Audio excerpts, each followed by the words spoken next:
हम भूत और प्रेत को मानने से पूरी तरह से इनकार कर देते हैं, लेकिन कभी कभी कुछ घटनाएं ऐसी घट जाती हैं जो हमें फिर से एक बार यह सोचने पर मजबूर कर देती हैं कि क्या भूत और प्रेत होते हैं।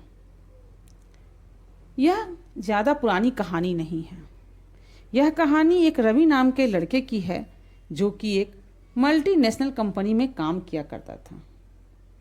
उसे कभी भी किसी भूत या प्रेत पर कोई भी विश्वास नहीं था। वह भूत प्रेत को बस दिमाग का भ्रम मानता था। उसका मानना था कि यह एक मनगढ़ंत कहानियां होती हैं जो कि लोग अपना टाइम पास करने के लिए एक दूसरे को सुनते और सुनाते हैं। एक दिन उसकी कंपनी में कुछ ज़्यादा ही काम हो गया था, जिसके कारण उसे घर वापस आने में देरी हो रही थी। वह अपना सारा काम खत्म कर कर ऑफिस से देर रात को निकला। वह अपनी बाइक से ही था।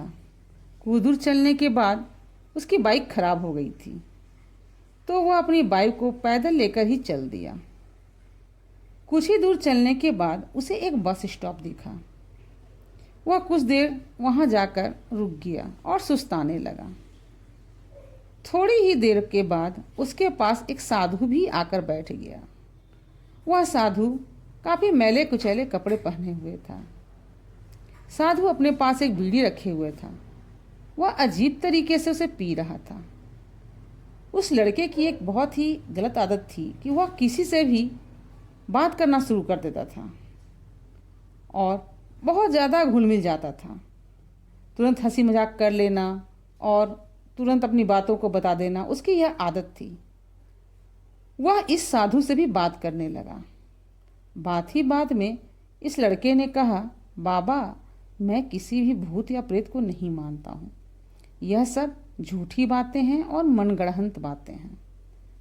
तो साधु ने कहा, तुम भले ही भूत प्रेतों को मानो या ना मानो, लेकिन बेटे, तुम यह तो मत कहो कि भूत प्रेत होते ही नहीं हैं। यह सब कुछ होते हैं, बस उनसे कभी भी तुम्हारा मिलाप नहीं हुआ, इसलिए तुम ऐसे बातें कर रहे हो।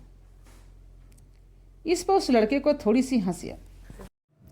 उसने कहा, बाबा, अगर भूत होते हैं तो हमें दिखाई क्यों नहीं पड़ते? क्या आप मुझे अभी कोई भूत दिखा सकते हैं? अब साधु को यह बात लग गई।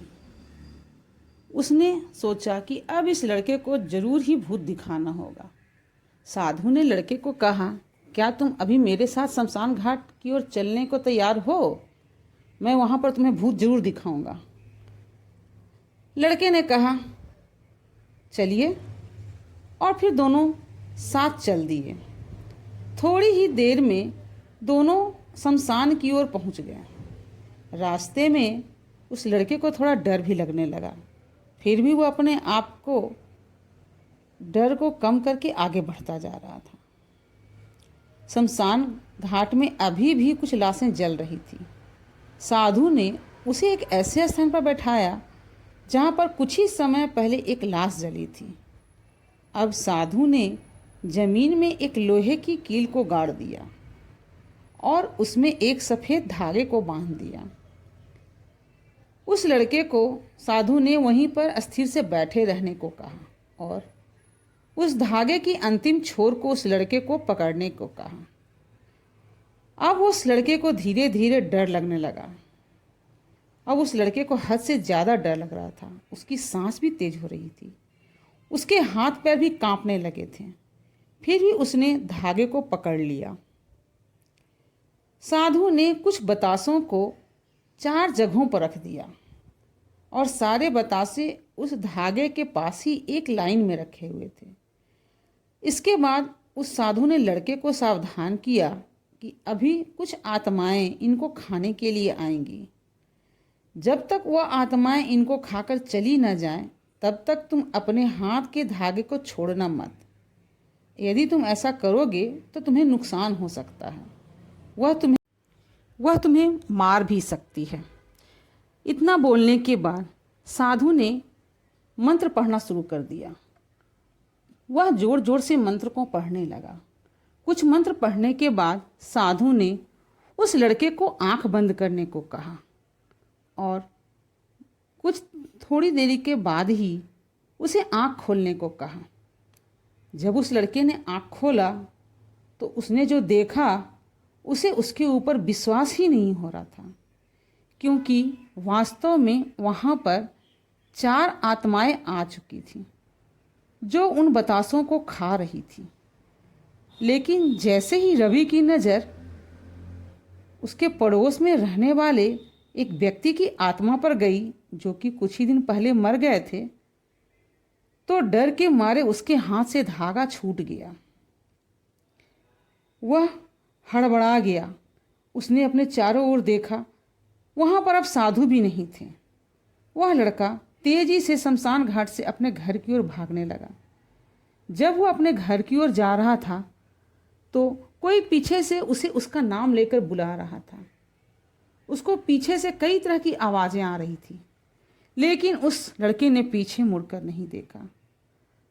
उसने कहानियों में यह सुन रखा था कि ऐसे स्थान पर अगर कोई पीछे से कोई आवाज़ दे या उसका नाम बुलाए तो उसे पीछे मुड़कर नहीं देखना है, नहीं तो वो उसका खात्मा भी कर सकती हैं। वह दौड़कर तेजी से वहाँ से भागा और अपना घर पहुँचा, जहाँ उसने अपने माँ पिताजी को अपने साथ हुई घटनाओं के बारे में पूरा बताया। वह डर से थरथर काँप रहा था। उसे बुखार ने घेर लिया। फिर वह अपने कमरे में जाकर सो गया। अगले दिन उसकी आंख उसी शमशान घाट में खुली और उसी स्थान पर धीरे धीरे उसकी स्थिति बहुत दयनीय होती जा रही थी।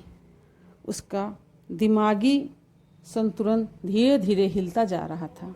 माँ बाप ने उसे एक तंत्र मंत्र वाले तांत्रिक के पास ले गए और उन्हें सारी बातें बताईं और उसका इलाज करवाया।